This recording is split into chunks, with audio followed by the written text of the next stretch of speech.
Ionic equilibrium है ना। Electrolytes जो होंगे वो गुड कंडक्टर होंगे इलेक्ट्रिसिटी के, गुड कंडक्टर्स ऑफ इलेक्ट्रिसिटी। शुरू का पार्ट जो है ना मैं चाहता हूँ डिस्कस करके खत्म करें सब लोग, है ना, कंट्रीब्यूट करना उस डिस्कशन में।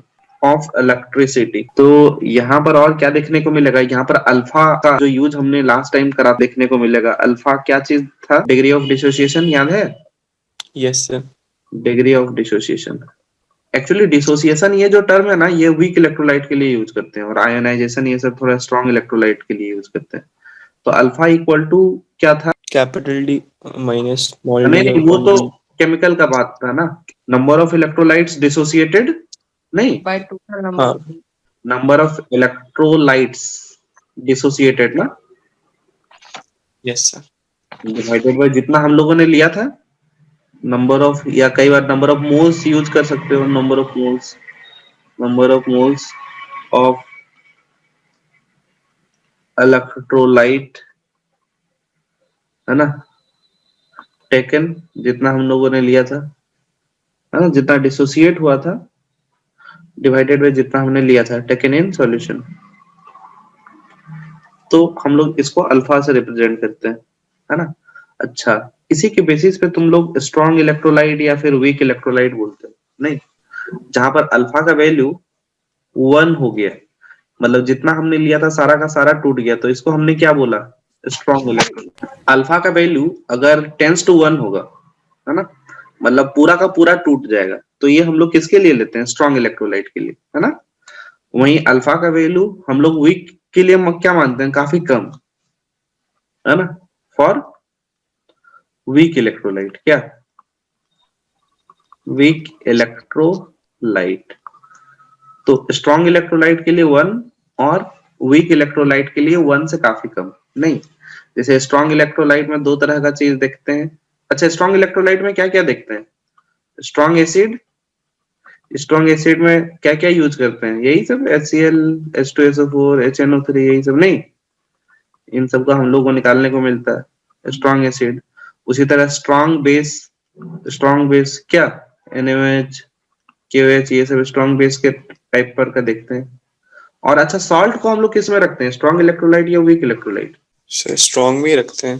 हाँ, सॉल्ट को हम लोग स्ट्रॉन्ग इलेक्ट्रोलाइट में रखते हैं ना, स्ट्रॉन्ग इलेक्ट्रोलाइट होता है ना। लेकिन ये सॉल्ट कौन सा सॉल्ट होता है, सॉल्ट एक्चुअली याद रखना इसमें कम से कम एक पार्ट स्ट्रॉन्ग होना चाहिए ना। हाँ मतलब स्ट्रॉन्ग एसिड या तो स्ट्रॉन्ग स्ट्रॉन्ग बेस। एसिड होना चाहिए एटलीस्ट, मैं यहाँ पे लिख रहा हूँ at least one part is strong, one part is strong. या तो एसिड वाला पार्ट स्ट्रॉन्ग होना चाहिए या बेस वाला पार्ट स्ट्रॉन्ग होना चाहिए। तो मतलब कोई एक स्ट्रॉन्ग पार्ट से मिलकर बना होगा नहीं, जैसे मान लो HCl और तुम्हारा NH4OH से बना हुआ सॉल्ट, है ना, NH4Cl, ये वाला सॉल्ट हो गया। उसी तरह मान लो तुम्हारा ये एसिड वाला पार्ट स्ट्रॉन्ग था, मान लो बेस वाला पार्ट स्ट्रॉन्ग करो और ये वाला वीक कर दो, तो क्या बन जाएगा, CH3CONN, है ना। या तो देखो इसमें एसिड वाला पार्ट स्ट्रॉन्ग था, इसमें बेस वाला पार्ट स्ट्रॉन्ग था, मतलब दोनों में से कम एक पार्ट स्ट्रॉन्ग होना चाहिए। अगर दोनों वीक होगा ना तो यार वो नहीं होगा वो स्ट्रॉन्ग इलेक्ट्रोलाइट।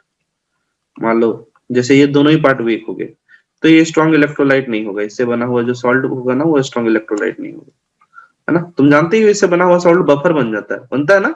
उसी तरह वीक इलेक्ट्रोलाइट में वीक एसिड वीक बेस हम लोग ज्यादा यूज किसको करेंगे, वीक एसिड। वीक एसिड जहां पर मैक्सिमम टाइम देखोगे तो एसिटिक एसिड यूज होगा नहीं, फिर weak base maximum time NH4OH यही यूज होगा, मैक्सिमम टाइम यही सब यूज होगा।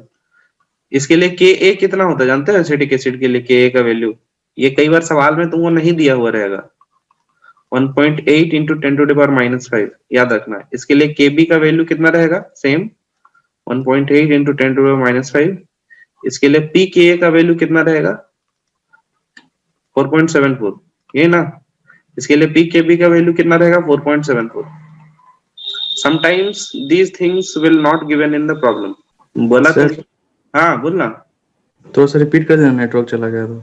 सर ये एटलीस्ट वन पर मतलब एक पार्ट स्ट्रांग होना चाहिए। अगर दोनों ही पार्ट अगर वीक है ना यार, दोनों पार्ट देखो, जैसे इसमें से एक पार्ट स्ट्रांग है ना, HCl स्ट्रांग है, यहाँ पर देखो NaOH वाला पार्ट स्ट्रांग है, तो ये स्ट्रांग इलेक्ट्रोलाइट में गिना जाएगा। लेकिन अगर दोनों ही वीक हो गया ना, तो बफर बन जाएगा, है ना। जैसे मान लो वो स्ट्रांग इलेक्ट्रोलाइट नहीं होगा, मान लो तुमने लिया NH4OH, ये एक वीक बेस है ना, और उसके साथ वीक एसिड भी ले लिया, और इससे बना हुआ जो सॉल्ट होगा वो क्या होगा, देखो CH3CONH4, यही होता है ना रे।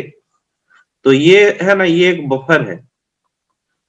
आगे हम लोग आएंगे, बफर पढ़ेंगे तब समझ आएगा। ये बफर बन जाता है, ये स्ट्रॉन्ग इलेक्ट्रोलाइट नहीं होगा। ठीक बात है ना। उसी तरह मैक्सिमम हम लोग, मैं बोल रहा हूँ ये कुछ डेटा याद रखने के लिए मैं बोल रहा हूँ तुम लोगों को। वीक एसिड के केस में ना मैक्सिमम हम लोग यही यूज करेंगे, एसिटिक एसिड। वीक बेस में भी मैक्सिमम हम लोग क्या यूज करेंगे, NH4OH यूज करेंगे। बात समझ रहे हो। एसिटिक एसिड, फॉर्मिक एसिड भी करते हैं यार, नहीं तो उसमें बस यही होगा। फॉर्मिक एसिड तुम जानते हो ना, ज्यादा एसिडिक है, तो 1.8 इंटू 10⁻⁻4 हो जाता है वो। -4 हो जाएगा तो pKa कितना हो जाएगा, 3.74 हो जाएगा। नहीं, एक घट जाएगा और क्या। अच्छा ठीक है, सब आएगा बाद में। तो ये डेटा याद रखने की जरूरत नहीं है, ये डेटा दिया हुआ रहेगा तुम लोगों को, ये डेटा लेकिन तुम्हें याद रखना है, Ka वाला, है ना। Is it okay. अब देखो, Yes, हम sir. लोग वीक एसिड किसको बोलेंगे और स्ट्रॉन्ग एसिड किसको बोलेंगे, ये किस पे डिपेंड करेगा, ये अल्फा पे डिपेंड करेगा कि उसका डिग्री ऑफ डिसोसिएशन कितना ज्यादा है ना, या कितना कम है। अब एसिड बेस का कॉन्सेप्ट आ गया, तो बहुत एसिड बेस का कॉन्सेप्ट था ना, बहुत लोगों ने एसिड बेस का डेफिनेशन दिया अलग अलग। नहीं, जैसे अगर स्टार्टिंग की बात करें, तो सबसे पहला एसिड बेस कॉन्सेप्ट जो था, एसिड बेस कॉन्सेप्ट, वो किसने दिया, अर्हेनियस ने। नहीं, अरे अर्हेनियस, अर्हेनियस, हेनियस, IUS, Arrhenius acid base concept. Arrhenius ने एसिड और बेस के बारे में क्या बताया था, एसिड का डेफिनेशन क्या दिया था, which gives H+ ion when dissolve in water, क्या यही बोला था। Proton bomb. हाँ सर. दवाइयां स्पीसीज, है ना। अगर पूरा लिखना चाहो तो बोल सकते हो, ए कंपाउंड, तो शॉर्ट में लिख दो जरा. हाँ इतना आता है. हाँ, which gives free H+ ion when dissolved in water, क्या यही कुछ बोला था, है कि नहीं। मतलब कोई HX मान लो एसिड है, तो H+ दे देगा, इसी को उसने एसिड बोला था। एक्चुअली H+ की बात करोगे ना, ये जो H+ है, ये जानते हो बहुत ज्यादा रिएक्टिव होता है, वेरी रिएक्टिव। H+ तुम खुद सोचो ना यार, हाइड्रोजन एटम था, हाइड्रोजन में एक प्रोटॉन होता है और न्यूट्रॉन 0 होता है और इलेक्ट्रॉन 1 होता है, यही तो होता है। और सोचो ना, इसमें तो न्यूट्रॉन होता भी नहीं यार, सोचो ना, तो H+ बन गया, एक इलेक्ट्रॉन तुमने निकाल दिया, केवल प्रोटॉन प्रोटॉन बचा है। तो प्रोटॉन यार, तुम समझ रहे हो, इन्वायरमेंट में प्रोटॉन घूम रहा, कितना ज्यादा रिएक्टिव होगा। तो ये एक्चुअली है ना, कभी भी ये अकेले नहीं रहता है। एक्चुअली जब वाटर के साथ डालते हैं ना हम लोग, जैसे मान लो HX है, इसको वाटर के साथ हम लोग डालेंगे तभी तो ये बन रहा है। तो वाटर इस H+ को एक्सेप्ट करके क्या बना देता है, H3O+, मतलब ये हमेशा जब भी रहेगा H3O+ के फॉर्म में रहता है। नहीं, एक प्रोटॉन प्रोटॉन बहुत अनस्टेबल होता है। तो जैसे तुम लोग, बाकी तुम लोग जानते हो, जैसे अमोनिया रहता है यार, अमोनिया से अमोनियम तुरंत से चिपका नहीं देते हैं। मान लो यहाँ पर H+ आ जाता है, तो ये क्या करता है, अपना लोन पेयर H+ को डोनेट करता है। उसी तरह वाटर भी तो वही काम करेगा, वाटर के पास भी लोन पेयर है। नहीं, यहाँ पर एक बॉन्ड बना देगा, तो बॉन्ड बनने से तो समझ ही रहे हो ना, एनर्जी लॉस होता है, स्टेबिलिटी आती है। तो ये वाटर जो भी है, ये जो भी H+ रिलीज करेगा, वो वाटर के साथ कंबाइन करके हमेशा किस फॉर्म में रहेगा, H3O+ के फॉर्म में रहेगा। बात समझ रहे हो। यस और नो, ऑलवेज, Yes sir. ये हमेशा H+ के साथ, मान लो ये कोऑर्डिनेट बॉन्ड बना दिया, तो यहाँ पॉजिटिव चार्ज बना हुआ रहेगा, हमेशा ये H3O+ बन के रहेगा। क्या, तो ये इसका शेप क्या हो जाएगा, H3O+ बन जाएगा तो टेट्राहेड्रल। Tetrahedral ही है. मार खाएगा, शेप पिरामिडल ना रे, एक लोन पेयर आ गया ना, टेट्राहेड्रल कहाँ से आ गया। Yes sir. अच्छा हाँ. लोन पिरामिड पेयर है. हाँ sir. गिनते हो क्या तुम, नहीं सर. नहीं गिनते हो ना। ऐसे ही फॉर्म में रहेगा, याद रखना, ये बहुत ज्यादा रिएक्टिव होता है ना, वेरी रिएक्टिव, है ना। It will always AlWays combine with H2O to form H3O plus, और ऐसे ही एग्जिस्ट करेगा। ठीक है, ये तो एसिड के बारे में उसने बोला था, है ना। बेस के बारे में उसने क्या बोला, मतलब जो हाइड्रोक्सिल आयन देगा, a compound which gives hydroxyl ion, है ना, व्हेन डिजॉल्व इन वाटर। इसने पानी का जरूर सहारा लिया, डिजॉल्व इन वाटर, उसी को उसने बेस बोला। जैसे मान लो MOH है, कोई मेटल है, हम कोई भी, हमें नहीं पता, कुछ भी होगा, M प्लस OH माइनस। ठीक है, ये भी हाइड्रेटेड फॉर्म में रह सकता है, कोई बड़ा चीज नहीं है ना। जैसे वाटर मोलिक्यूल्स, इसको क्या करेंगे, सरकमस्क्राइब करेंगे चारों साइड से, लेकिन मिल के रहने का कोई मतलब नहीं बनता है। तो बेस उसको बोलेंगे जो OH माइनस देगा, एसिड उसको बोलेंगे जो H प्लस देगा। लेकिन यार ये जो कॉन्सेप्ट था अरेनियस का, ये मतलब बहुत कम एसिड बेस को डिफरेंशिएट कर पा रहा था, बहुत एसिड बेस को ये बता भी नहीं पा रहा था, है ना। बहुत सारे एसिड बेस ऐसे थे जिसमें से H प्लस भी नहीं थे, OH माइनस भी नहीं थे, नहीं, जैसे CO2 वगैरह हो गया, CO2 हो गया, SO2 हो गया, कहाँ इन सब के बारे में बता रहा था। AlCl3 वगैरह हो गया, NH3 वगैरह हो गया, यहाँ से पता नहीं चल रहा था इन सब के बारे में। तो फिर नए नए कॉन्सेप्ट आए। तो नेक्स्ट कॉन्सेप्ट जो आया, ब्रॉन्स्टेड, है ना, लाउरी एसिड बेस कॉन्सेप्ट, इसके बाद आया, नहीं, Brønsted Lowry acid base concept. इसने क्या बोला था, acid is a substance which has tendency to donate proton। एक ही बात है ना, लगभग अरेनियस टाइप से बात बोल दिया। अरेनियस ने भी यही बोला कि H प्लस जो देगा, और H प्लस को ही तो प्रोटॉन बोलते हैं। प्रोटॉन बेसिकली कुछ अलग थोड़ी है, H प्लस ही है। तो उसको बोला उसने प्रोटॉन डोनर जो होगा उसको बोला एसिड, लेकिन बेस को उसने बदल दिया, बेस का डेफिनेशन उसने बदल दिया। बेस को क्या बोला कि proton acceptor. Base a substance which has tendency to accept proton, बोला इसने प्रोटॉन जो एक्सेप्ट करेगा उसको बेस बोला इसने, है ना। प्रोटॉन का ही उसने मतलब बात करा, बेसिकली प्रोटॉन बोले तो H प्लस की ही बात करा उसने। ठीक है, अब जरा समझते हैं। मान लो कोई एसिड है ना और कोई बेस है, समझिए जरा, इसके बारे में बोला जा रहा है एक प्रोटॉन डोनेट कर रहा है, एक प्रोटॉन एक्सेप्ट कर रहा है। भाई ये एसिड है, मान लो कोई एसिड है ना, और मान लो कोई बेस है। तो एसिड क्या कर रहा है, H प्लस डोनेट कर रहा है। ये एक्चुअली क्या कर रहा है, अपने से H प्लस डोनेट कर रहा है, और H प्लस को एक्सेप्ट करने वाला कौन है, बेस। मतलब जो प्रोटॉन को डोनेट कर रहा है, देखो मैं यहाँ से एक एरो बनाया, मतलब यहाँ से H प्लस उठ के इधर जा रहा है, तो जो H प्लस डोनेट कर रहा है इसको हम बोल रहे हैं एसिड, है ना। इसको मैं लिख रहा हूँ प्रोटॉन डोनर, ये प्रोटॉन डोनर है, और ये बेस जो है, यही H प्लस जो ये डोनेट करेगा ना उसको वो एक्सेप्ट करेगा, समझ रहे हो। ये क्या हो गया, प्रोटॉन एक्सेप्टर। एक प्रोटॉन डोनर है और एक प्रोटॉन एक्सेप्टर है। यहीं पर से कॉन्जुगेट एसिड बेस पेयर का बात आता है। एसिड से H प्लस तुम निकाल देते हो, H प्लस निकाल देते हो, तो जो भी पार्ट बचता है that is conjugate base. Acid से H प्लस निकालने के बाद जो भी पार्ट बचता है दैट इज कॉन्जुगेट बेस। ठीक है, उसी तरह बेस तुम्हारे पास जो रहता है, जो कि एक्सेप्ट करता है ना, एसिड, ये वाला एसिड क्या करेगा, एसिड क्या कर रहा है, H प्लस को बाहर निकाल रहा है, उसके बाद जो भी बचेगा दैट इज कॉन्जुगेट बेस। और ये जो बेस है, बेस क्या कर रहा है, H प्लस को एक्सेप्ट कर रहा है, और H प्लस को एक्सेप्ट करने के बाद जो बनेगा दैट इज कॉन्जुगेट एसिड। बात समझ आया, कॉन्जुगेट एसिड और कॉन्जुगेट बेस किसको बोलेंगे। एसिड पे से H प्लस निकाला, कॉन्जुगेट बेस बन गया, बेस पर से H प्लस डाला, कॉन्जुगेट एसिड बन गया, है ना। अब जरा गौर करना, जैसे मान लो कोई सा एग्जांपल मैं ले रहा हूँ यहाँ पर, मान लो HCl ही ले रहा हूँ। HCl पानी के साथ रिएक्ट ऐसा कर रहा है, ये HCl H प्लस देगा, और H प्लस जो देगा वो H2O प्लस के साथ कंबाइन होकर H3O प्लस बन जाएगा, और साथ में ये Cl माइनस बन गया। तो यहाँ पर देखो इसने एक H प्लस दिया, तो इसको क्या बोलेंगे, एसिड। ये H2O किस चीज का काम कर रहा है, देखो तो H2O यहाँ पर इलेक्ट्रॉन एक्सेप्ट कर रहा है ना, तो अकॉर्डिंग टू ब्रॉन्स्टेड-लाउरी ये क्या है, बेस। ये बेस है ना। अब देखो ये बेस तो है। अब मैंने बताया था HCl जो है वो H प्लस डोनेट करने के बाद जो भी पार्ट बचेगा उसको क्या बोलेंगे फिर? Conjugate conjugate base. Conjugate base हो गया ना, कॉन्जुगेट बेस। अब ये देखो, ये जो बेस है ना, ये क्या कर रहा है? एक तरह से H प्लस गेन कर रहा है। H प्लस गेन करने के बाद जो भी पार्ट बचता है that is Conjugate acid. Conjugate. बात समझ आ रही है? अब देखो, ये एसिड और बेस वापस से हमने क्यों बोला?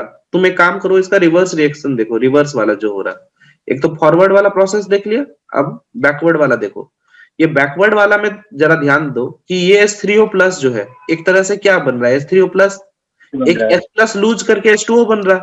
तो जो H प्लस लूज करता है that is acid. Yes, sir. और यहाँ पर इसको बेस क्यों लिखा? सोचो तो जरा।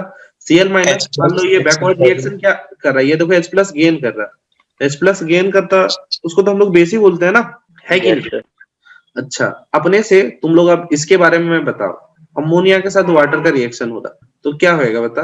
NH4 प्लस बन जाएगा। NH4 प्लस बन जाएगा और साथ में क्या बनेगा? OH OH minus. माइनस। यहाँ पर अमोनिया किस चीज का रोल प्ले कर रहा है? बेस का रोल प्ले कर रहा है। अमोनिया बेस का रोल प्ले कर रहा है। क्यों? क्योंकि ये H प्लस आयन एक्सेप्ट कर रहा है। और ये यहाँ पर वाटर किस चीज का रोल प्ले कर रहा है? acid. यहाँ पर वाटर एसिड का रोल प्ले कर रहा है। ये बेस का रोल प्ले कर रहा है, तो इसको क्या बोलेंगे हम लोग? Conjugate acid. ये कॉन्जुगेट एसिड। इसको क्या बोलेंगे? Conjugate base. Conjugate base. बात समझ आ रहा है? अच्छा, वाटर के बारे में अगर तुमसे कोई पूछेगा कि वाटर एसिड है या बेस है, तुम क्या बोलोगे? Amphoteric. एम्फोटेरिक है। देखो, वाटर बेस का भी रोल प्ले कर रहा है, वाटर एसिड का भी रोल प्ले कर रहा है। मतलब वाटर क्या है एक्चुअली? एम्फोटेरिक है। देख रहे हो, ये दोनों का रोल प्ले कर सकता है ना। और वैसा सब्सटेंस जो दोनों का रोल प्ले करता है दैट इज एम्फोटेरिक। क्या कोई दिक्कत? अगर तुमसे कोई पूछे अमोनिया किस टाइप पर का बेस है ना? अमोनिया अरहेनियस बेस तो नहीं है यार, देख रहे हो? नहीं sir. अब अगर शुरू में केवल अगर अरहेनियस का थ्योरी से पता करें तो अरहेनियस का थ्योरी अमोनिया के बारे में कुछ भी नहीं बता पा रहा था। कहाँ बता पा रहा था कि अमोनिया बेस है? जबकि ब्रॉन्स्टेड ने तो बता दिया कि ये देखो H प्लस आयन एक्सेप्ट कर रहा, तो इस वजह से ये बेस है ना। तो बहुत सारा जो कमी था उसको इसने दूर कर दिया, मतलब ब्रॉन्स्टेड लॉरी के कॉन्सेप्ट ने नहीं, बहुत सारा कमी था जो कि इसने दूर कर दिया। तो यहाँ पर हम लोग बोल सकते हैं ammonia is a Brønsted base, Bronsted Lowry base है, जबकि ये अरहेनियस बेस नहीं था, है ना। लेकिन अभी भी बहुत सारा चीज है जिसके बारे में ये कोई कमेंट नहीं कर पाया। अच्छा, एक बात बता, जैसे मान लो तुमको सवाल दिया हुआ ऐसे H2SO4 H plus HSO4 minus और SO4 2 माइनस और H प्लस ऐसे दिया हुआ in this reaction HSO4 minus is in the given reaction HSO4 minus acts as acid, यहाँ पर conjugate acid, conjugate base, none, ऐसा करके दे रखा है। तो Sir, acid और conjugate base होगा। H2SO4 के लिए वो conjugate base होगा और SO4 minus 2 के लिए वो acid होगा। ये तो पक्का बात है, ये एसिड है नहीं? तो अगर ये एसिड है तो H प्लस निकलने के बाद जो भी चीज बचता है तो उसको कॉन्जुगेट बेस बोलते हैं। तो H2SO4 के लिए देखो ना, ये कॉन्जुगेट बेस का रोल प्ले कर रहा ना। क्या मतलब किसी को दिक्कत तो नहीं आना चाहिए, मतलब सिंपल सा चीज है ना, कॉन्जुगेट बेस का क्लियर है ना? Yes sir. H2SO4 से HSO4 माइनस बन गया तो ये कॉन्जुगेट बेस बन गया भाई। अब देख HSO4 माइनस देखो ना, फिर से ये एसिड का भी तो रोल प्ले कर रहा ना। ये यहाँ से एसिड का रोल प्ले कर रहा तब तो H प्लस लूज कर रहा है कि नहीं? क्या ये एसिड का काम कर रहा है क्या? नहीं। कोई एक पर्टिकुलर रिएक्शन करके भी दे देगा तो तुमको उसके अकॉर्डिंगली सेट कर देना है क्या कुछ करना है ना। लेकिन इसके साथ भी यार कमियां थी, बहुत सारी कमियां थी, बहुत सारे चीज के बारे में नहीं बता पाया। इसके भी लिमिटेशंस थे, है ना। जैसे लिमिटेशंस की बात करो तो देखो AlCl3 के बारे में कहाँ कुछ बोला, कुछ नहीं बोला। BF3 ये सब के बारे में कुछ नहीं बोला। जो भी हम लोग देखते हैं लुईस एसिड, हम लोग बोलते ही हैं इसको लुईस एसिड, नहीं मतलब तो उसको लुईस ही बताया होगा, बाकी ये तो डिफाइन नहीं कर पाया होगा। और भी बहुत सारा चीज के बारे में नहीं बता पाया। तो नेक्स्ट कॉन्सेप्ट जो आएगा हमारा, मतलब ये ना ऑर्गेनिक केमिस्ट्री का कॉन्सेप्ट इन सब के बाद ही आया होगा। लुईस ने जो एसिड और बेस का कॉन्सेप्ट दिया वो क्या था? तो इसने पूरा ही बात बदल दिया। जैसे उसने प्रोटॉन का बात किया था, इसने इलेक्ट्रॉन का बात किया। इसने बोला एसिड के बारे में a substance which can accept a pair of electrons, है ना। वैसा सब्सटेंस जो एक पेयर ऑफ इलेक्ट्रॉन को एक्सेप्ट करेगा उसको हमने एसिड बोला। और फिर बेस क्या बोला, अ substance which can donate a pair, lone pair की बात कर रहा है ये, a pair of electrons, है ना। a pair कहने का मतलब है लोन पेयर, लोन पेयर। या कई बार इलेक्ट्रॉन एक्सेप्टर्स को हम लोग बोल देते हैं एसिड। एसिड का मतलब सिंपली इसने इलेक्ट्रॉन के लिए बात करा, तो इसको इलेक्ट्रॉन एक्सेप्टर्स भी बोल देते हैं। और ये क्या वो होगा, इलेक्ट्रॉन डोनर को हम लोग बेस बोल देंगे। तो इसने इलेक्ट्रॉन के सेंस में लिया, है ना। जैसे मान लो NH3 है और BF3 है, तो N क्या करेगा, इसको इलेक्ट्रॉन देगा, कोऑर्डिनेट बॉन्ड इस तरह से बनाएगा। तो बताओ कौन लुईस एसिड यहाँ पर, कौन लुईस बेस। अमोनिया किसका काम कर रहा लुईस बेस। है, लुईस बेस ना, ये इलेक्ट्रॉन दे रहा है। ये किसका काम कर रहा है, लुईस एसिड। लुईस एसिड का काम कर रहा है, isn't it? मैं लिख रहा हूँ types of Lewis, Lewis base, Lewis base, है ना। लुईस बेस हमको जो देखने को मिलेगा, न्यूट्रल मॉलिक्यूल्स, है ना, विथ एटलीस्ट, कम से कम एक लोन पेयर होना चाहिए, at least one lone pair, one lone pair, है ना। न्यूट्रल मॉलिक्यूल्स जिसमें कम से कम एक लोन पेयर होगा ना, वो लुईस बेस का काम करेगा। जैसे मान लो अमोनिया है, भाई साहब ये लुईस बेस का काम कर सकता है, कोई दिक्कत नहीं। अमाइन, ये सब काम कर सकते हैं। इवन वाटर भी काम कर सकता है, अल्कोहल भी काम कर सकता है, क्या ये सारे लुईस बेस का काम कर सकते हैं। जिसके पास भी लोन पेयर हो और न्यूट्रल हो, वो लुईस बेस का काम कर सकते हैं। ठीक है, कोई दिक्कत। सेकंड, नेगेटिवली चार्ज आयंस, ये तो कर ही सकते हैं। ये देखो, जिसके पास लोन पेयर है वो तो डोनेट करेगा, और जिसके पास नेगेटिव चार्ज है वो तो शॉक से डोनेट करेंगे ना। OH minus, Cl minus, Br minus, ये सब आराम से शो करेंगे। Cn माइनस है कि नहीं, CH3 माइनस, नेगेटिव चार्ज वगैरह आएंगे। नेक्स्ट बात करेंगे लुईस एसिड का, molecules in which central atom has incomplete octet। यहाँ पर इनकम्प्लीट ऑक्टेट, जैसे AlCl3 ये सब तो कितना देख लिए, ये पक्का लुईस एसिड होगा। नहीं, यहाँ पर देखो BF3 ये सब देखे, ये भी लुईस एसिड, क्या FeCl3 देखे। तो जहां पर इनकम्प्लीट ऑक्टेट हमें देखने को मिलेगा, ये क्या लुईस एसिड का काम कर सकते हैं। इनकम्प्लीट ऑक्टेट मतलब ये ऑक्टेट पूरा करना चाहते हैं, और ऑक्टेट अगर ये पूरा करना चाहेंगे तो वो क्या करेंगे, इलेक्ट्रॉन को एक्सेप्ट करने का काम करेंगे, और इलेक्ट्रॉन को एक्सेप्ट करने का काम करेंगे तभी, इसलिए तो हमने बोला लुईस एसिड। सिंपल केटायंस, अगर केटायंस हैं तो पॉजिटिव चार्ज है उसमें, तो पॉजिटिव चार्ज है तो वो क्या करेंगे, इलेक्ट्रॉन एक्सेप्ट करने का काम करेंगे। नहीं, जैसे मान लो Ag प्लस हो गया, Cu2 प्लस, ये सब होगा Fe3 प्लस, ये अपने आप हम लोग बोल सकते हैं ये एक तरह के लुईस एसिड है। और वैसे भी हम लोगों ने वहां पर भी देखा था कोऑर्डिनेशन कंपाउंड्स में जो सेंट्रल एटम होता था उसको हमने क्या बोला था, लुईस एसिड बोला था। और जो लिगेंड्स होते थे उसको हमने क्या बोला था, लुईस बेस बोला था।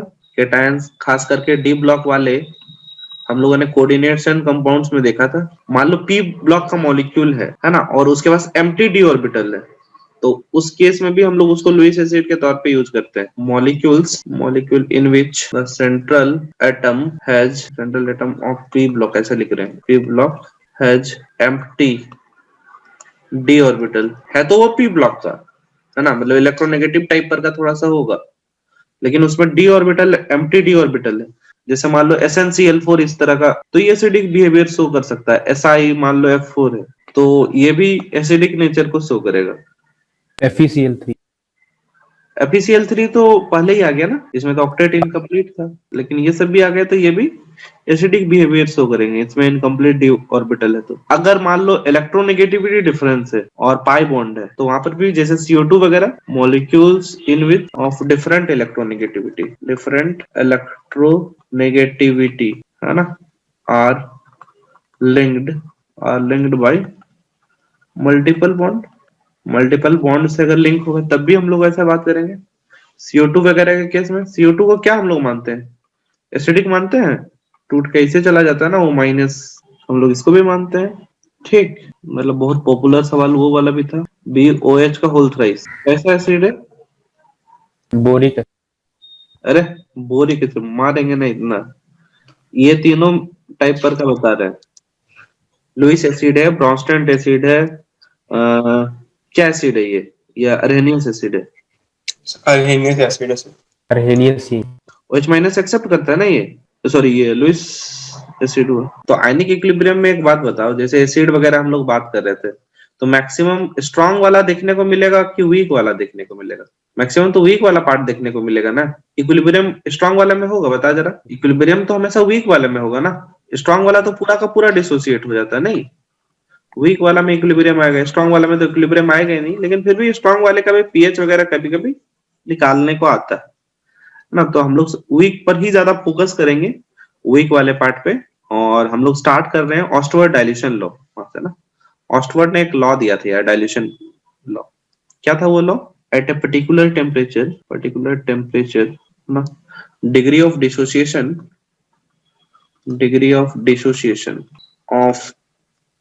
ऑफ कैसा इलेक्ट्रोलाइट? वीक। स्ट्रॉन्ग की तो बात ही नहीं करेंगे हम लोग, वीक इलेक्ट्रोलाइट। अच्छा, स्ट्रॉन्ग इलेक्ट्रोलाइट का डिग्री ऑफ डिसोसिएशन हमेशा 1 होता है क्या? 1 ही मानते हैं ना, पूरा का पूरा टूट जाता है ना यार। यस तो सर। बात करेंगे weak electrolyte. At a particular temperature degree of dissociation, मतलब किसकी बात कर रहा है ये? अल्फा, है ना। Degree of dissociation of weak electrolyte, है ना, is inversely proportional to square root of its concentration of solution, या बोल सकते हो डायरेक्टली प्रोपोर्शनल टू डाइल्यूशन। मतलब जितना ज्यादा डाइल्यूट करेंगे अल्फा का वैल्यू उतना ज्यादा बढ़ेगा। एग्री क्या? Yes sir. क्या मान लो कोई सब्सटेंस लिए यार, तुम लोग खुद घर पे भी सोचने का ना, कोई सब्सटेंस लिए, मान लो कोई एक इलेक्ट्रोलाइट लिए, घर पे 1 कप पानी लिए हैं, उसमें घुलाने की कोशिश कर रहे हैं, नहीं घुलेगा, क्या करेंगे? बकेट में डाल देंगे, अब तो घुल जाएगा। डाइल्यूशन बढ़ा दिया ना, बकेट में डाल दिया, घुल गया। अभी नहीं घुला तो जाके छत पे चढ़ के टंकी में घुला देंगे यार, वही इलेक्ट्रोलाइट जो भी लिए हैं। अब भी नहीं बाद में घुलेगा खुला तो नदी में फेंक देंगे। और नदी में फेंक दो यार, समुद्र में डाल दो, तुमको क्या है, जरूरत तो है ही नहीं। डाइल्यूशन करना कर दिए, चलो ठीक है। तो वही बोल रहा, जितना ज्यादा डाइल्यूशन करेंगे उतना, मतलब पक्का बात है, उसके बाद डिसोसिएट हो ही जाना ना।